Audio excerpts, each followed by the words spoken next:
Brandon the Builder, also called Bran in legend, is considered the founder of House Stark.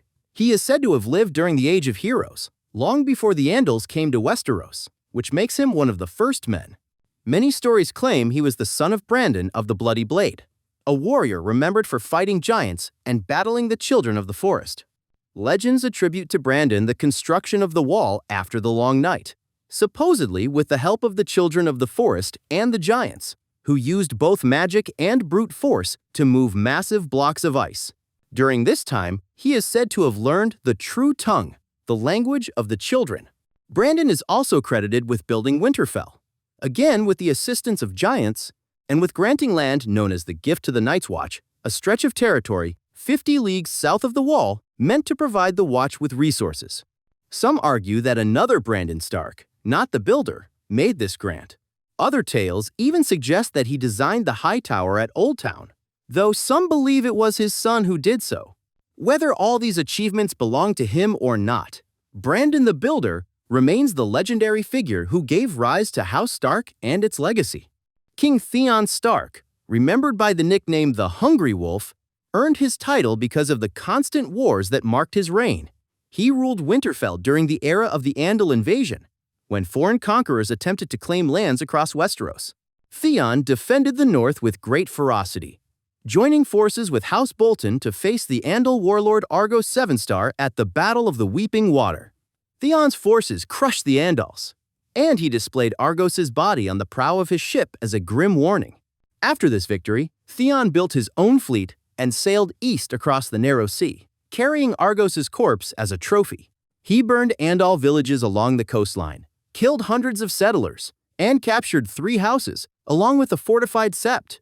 To deter further invasion, he mounted the heads of his enemies on spikes by the shore.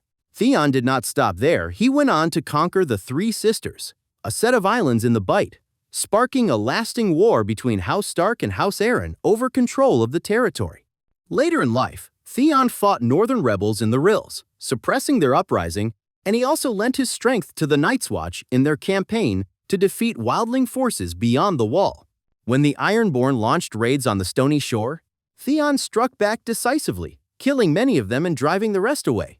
His victories against the Ironborn were so renowned that later generations of Ironborn named one of their own princes after him, a mark of respect from a traditional enemy. Theon's remains rest in the crypts of Winterfell. His statue shows him as a thin man with long hair and a beard, commemorating his place among the most formidable Stark kings in history. King Torren Stark, remembered as the King Who Knelt, was the last king in the north before the Targaryen conquest. He ruled during the rise of Aegon I Targaryen, whose armies and dragons swept through Westeros. When Torren learned that both the Riverlands and the Stormlands had already fallen, he gathered 30,000 men and marched south to confront Aegon. Against him stood 45,000 soldiers and 3 dragons. Although many northern lords urged him to attack, Torren weighed the odds carefully. He recognized that if he fought, his army would be destroyed, and the north would suffer the same fate as other kingdoms that had resisted. Instead of condemning his men to certain death, Torren chose to kneel before Aegon and swear fealty. This act earned him the title the King Who Knelt, but it also preserved the lives of his people. In return for his surrender, Aegon confirmed Torren as Lord of Winterfell and Warden of the North, granting him continued authority under Targaryen rule. At the time, many lords criticized Torren for bowing instead of fighting, but over the years, his wisdom was recognized. By bending the knee, he ensured that the North remained intact and avoided the devastation of Dragonfire. His decision allowed his people to survive while other houses burned. Even after the conquest, Torren remained trusted by the crown. He was called upon to help settle rebellions and to send northern troops when Aegon required them. Some of Torren's sons did not accept Targaryen rule and even spoke of rebellion, but they never acted on it. When Torren died, he was buried in the crypts of Winterfell, where he is remembered as a ruler who chose survival over pride. Lord Cregan Stark, known as the Wolf of the North and later the Old Man of the North, became head of House Stark during the Targaryen Civil War called the Dance of the Dragons. He was the eldest son of Rickon Stark and Gillian Glover, with a younger brother who died in infancy and a half-sister, Sansa Snow. At 13, he inherited Winterfell, though his uncle Bernard ruled as regent. Their relationship grew hostile, and when Cregan came of age at 16, he arrested Bennard and his sons to claim his rightful authority. Cregan married Lady Era Nori, who died giving birth to their son Rickon. Though the Starks had long avoided southern politics, Prince Jacaerys Velaryon, son of Princess Rhaenyra Targaryen, came north to seek support. Cregan, reminded of his late brother by Jacaerys' character, pledged allegiance to Rhaenyra. Their pact was strengthened with a marriage promise between Jacaerys' future daughter and Cregan's heir. Cregan fought in the Dance of the Dragons and earned renown as both a general and statesman. His rule was long and respected, and he became a symbol of northern strength. Over his lifetime, he married 3 times and fathered 10 children. Outliving even his eldest son, Cregan's longevity gave him the title the Old Man of the North. His reputation for honor, loyalty, and martial skill ensured his place as one of the most legendary Starks. Artos Stark, remembered as Artos the Implacable, was the 3rd son of Lord Bran Stark and Lady Laura Royce.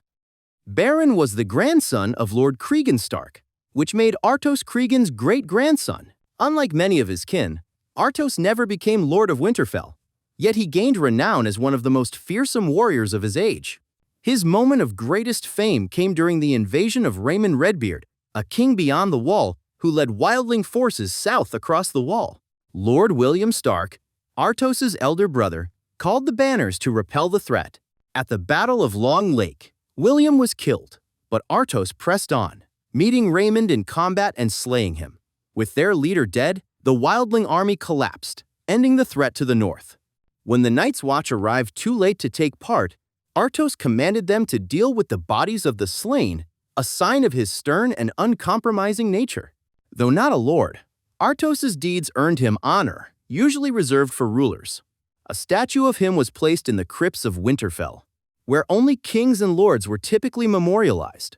Through his brother William's line, Artos was the great-uncle of Lord Rickard Stark, and thus an ancestor of the generation that included Brandon, Eddard, Lyanna, and Benjen Stark.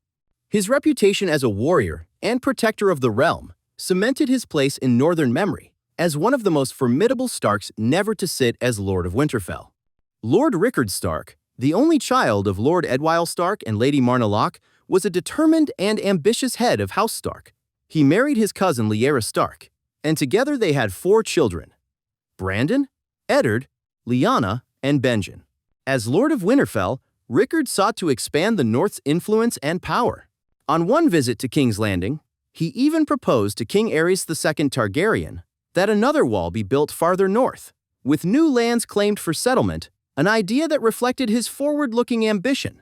Rickard also strengthened House Stark's ties to other noble families through arranged marriages. He betrothed his heir, Brandon, to Catelyn Tully, uniting Winterfell with House Tully of Riverrun. He also arranged for his daughter Lyanna to marry Lord Robert Baratheon, heir to Storm's End.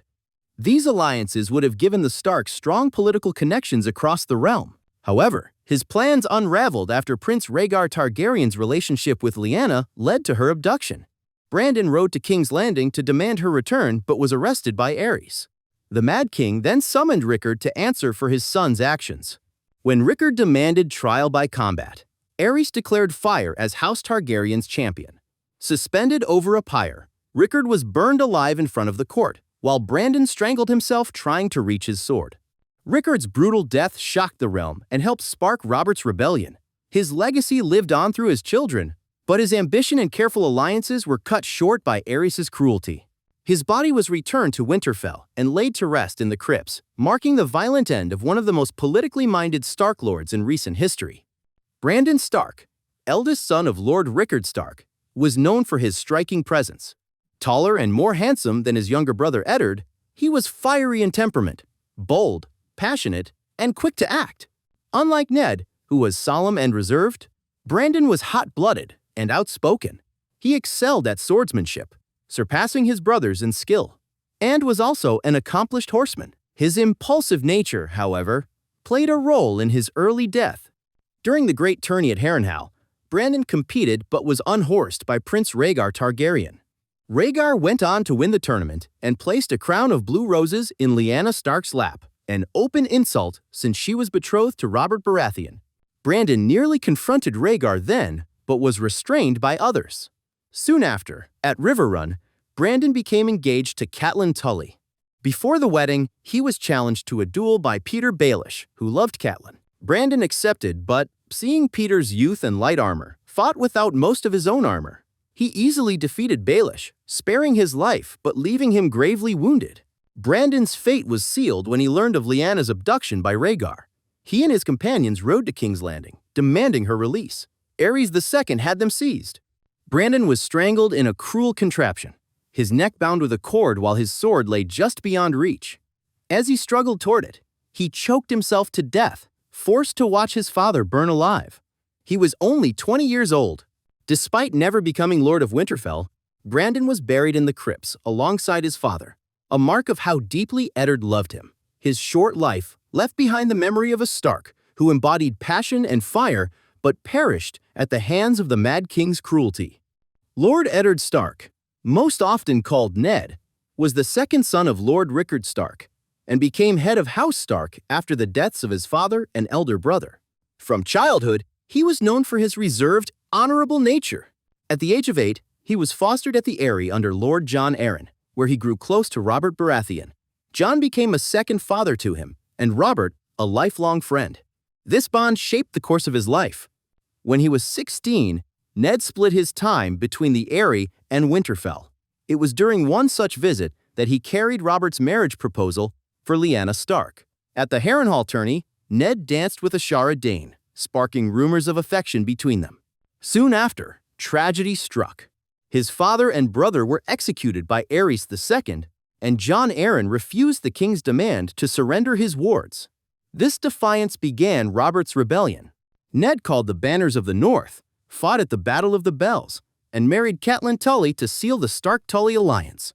At the Battle of the Trident, he stood with Robert when Prince Rhaegar was slain. Later, Ned led forces to King's Landing but found Tywin Lannister had already sacked the city. He was horrified by the murder of Rhaegar's family and resented Robert's acceptance of Tywin's treachery. In Dorne, Ned confronted 3 Kingsguard at the Tower of Joy. He defeated them and discovered his dying sister Lyanna, who entrusted him with her newborn son Jon. To protect the child, Ned claimed him as his own bastard. This decision caused lasting strain with Catelyn, who believed Jon proof of infidelity. Though remembered for his rigid honor, Ned's choices defined the Stark legacy. His life ended in King's Landing, but his loyalty, integrity, and love for family made him one of the most enduring figures of his house.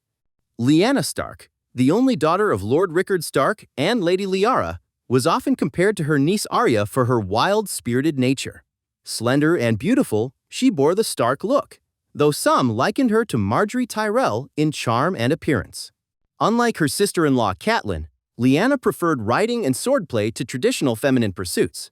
Those who knew her described her as willful, courageous, and fiercely independent. Lyanna was betrothed to Robert Baratheon, who loved her deeply, but she doubted his faithfulness and entered the match without enthusiasm. At the tourney at Harrenhal, she stood out for her bravery when she defended Howland Reed from bullies, chasing them off with a wooden sword. During the same event, Prince Rhaegar Targaryen won the tournament and shocked the realm by crowning Lyanna as his Queen of Love and Beauty. Even though he was married, Robert was humiliated, and tensions between the Starks and Targaryens deepened. A year later, Lyanna was taken by Rhaegar. Whether abduction or elopement, the event triggered Robert's rebellion. In the show, it is revealed that she and Rhaegar were secretly wed, and that she bore his child Jon Snow, though in the books her fate is still cloaked in mystery.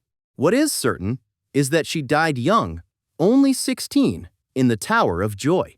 When Ned Stark arrived, she was already dying, and she entrusted him with her son, extracting a promise of protection. Lyanna was buried in the crypts of Winterfell beside her father and brother. Her short life left an indelible mark on the history of Westeros, sparking a war that toppled the Targaryens and shaping the fate of her house for generations to come. Benjen Stark, often called Ben, was the youngest son of Lord Rickard Stark and younger brother to Brandon, Eddard, and Lyanna. Known for his observant nature and quiet manner, he grew up at Winterfell but chose a different path from his siblings. During the tourney at Harrenhal, a member of the Night's Watch spoke about the Order, which sparked Benjen's interest. After Robert's rebellion, while his family assumed new roles in the realm, Benjen committed himself to the Watch, leaving behind any claim to Winterfell. With skill and discipline, he rose quickly through the ranks, becoming First Ranger, a senior officer tasked with leading expeditions beyond the Wall. His reputation grew among the free folk as well, with Mance Rayder himself describing Benjen as the bane of the wildlings. Despite his vows, Benjen often returned to Winterfell and maintained close bonds with his kin.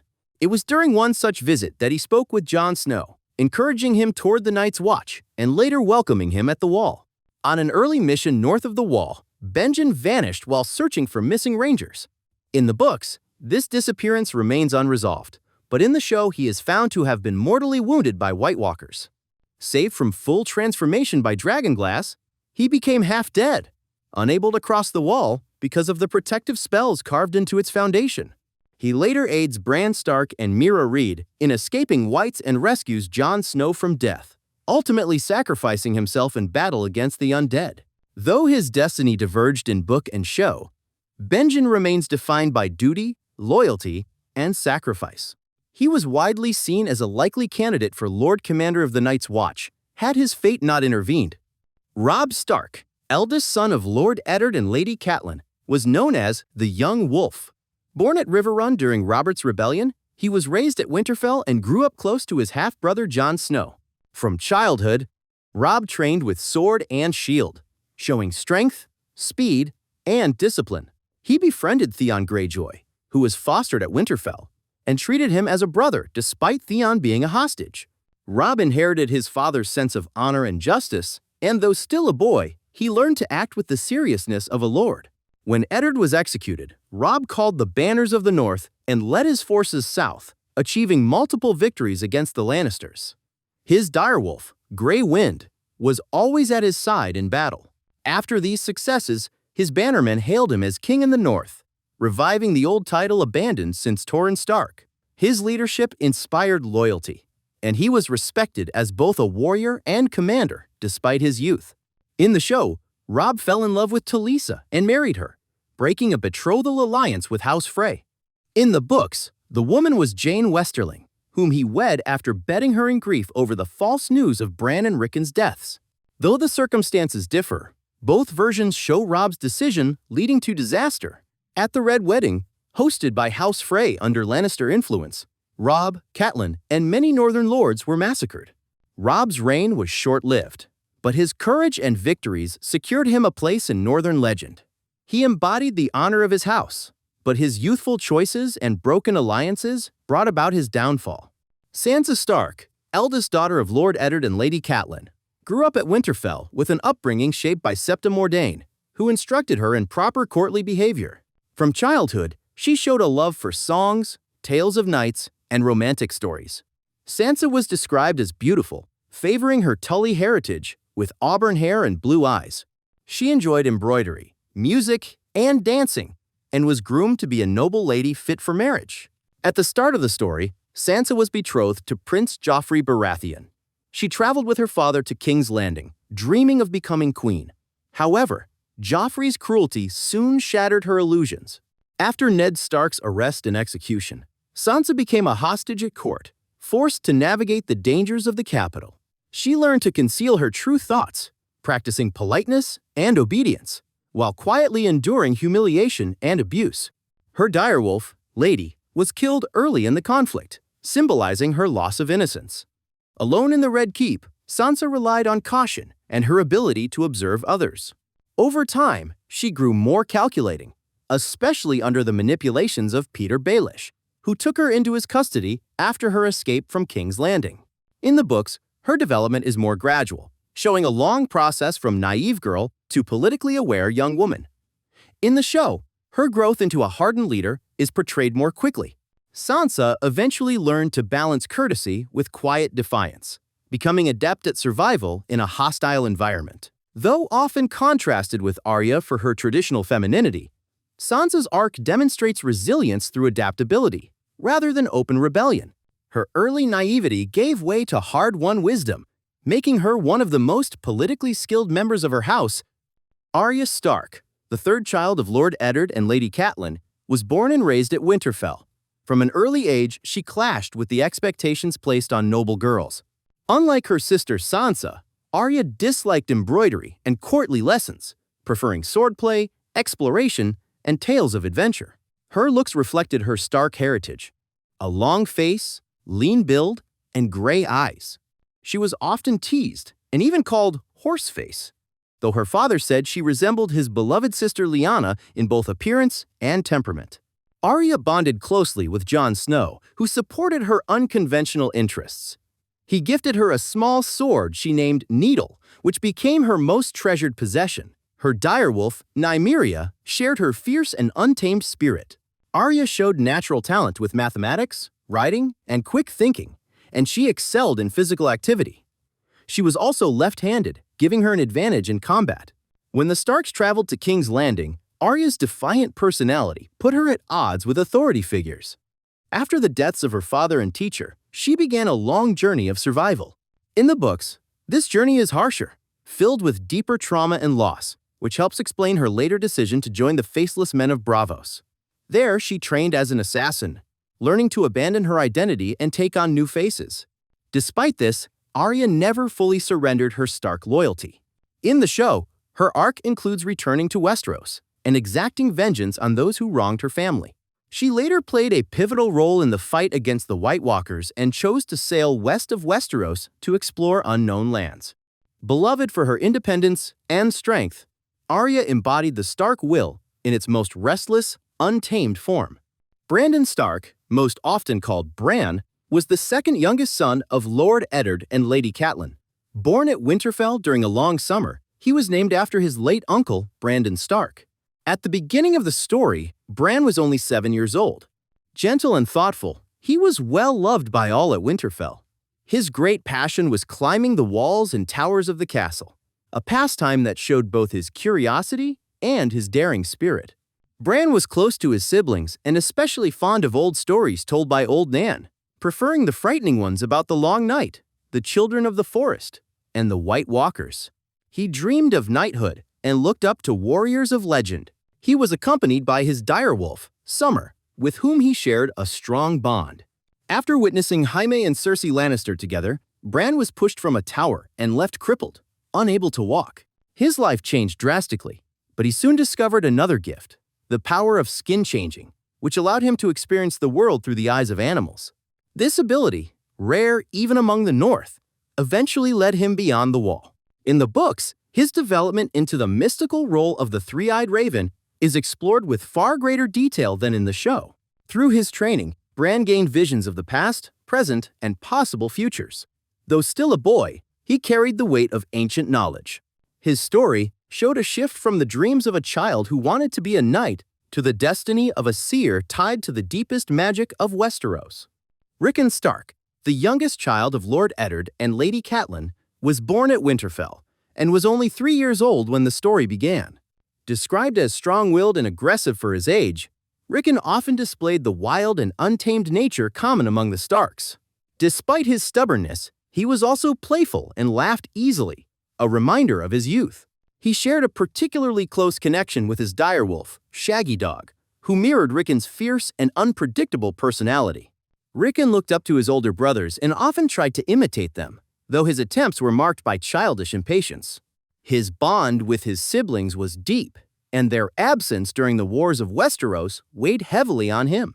The trauma of losing his parents' presence and hearing of tragedy after tragedy hardened him at an early age. His dreams often echoed those of Bran, showing prophetic elements, such as visions of their father's death in the crypts of Winterfell. In the books, Rickon's role is set up for greater importance. As the youngest living male Stark heir, he represents the survival of the line, and his fate is tied to the future of the North. In contrast, the television series gave his character little development, reducing him to a minor role before his death at the Battle of the Bastards. Though still a child, Rickon embodied both the innocence of youth and the fierceness of Stark blood. His potential, largely unexplored on screen, suggests that his survival in the books will carry heavy consequences for the fate of Winterfell and House Stark.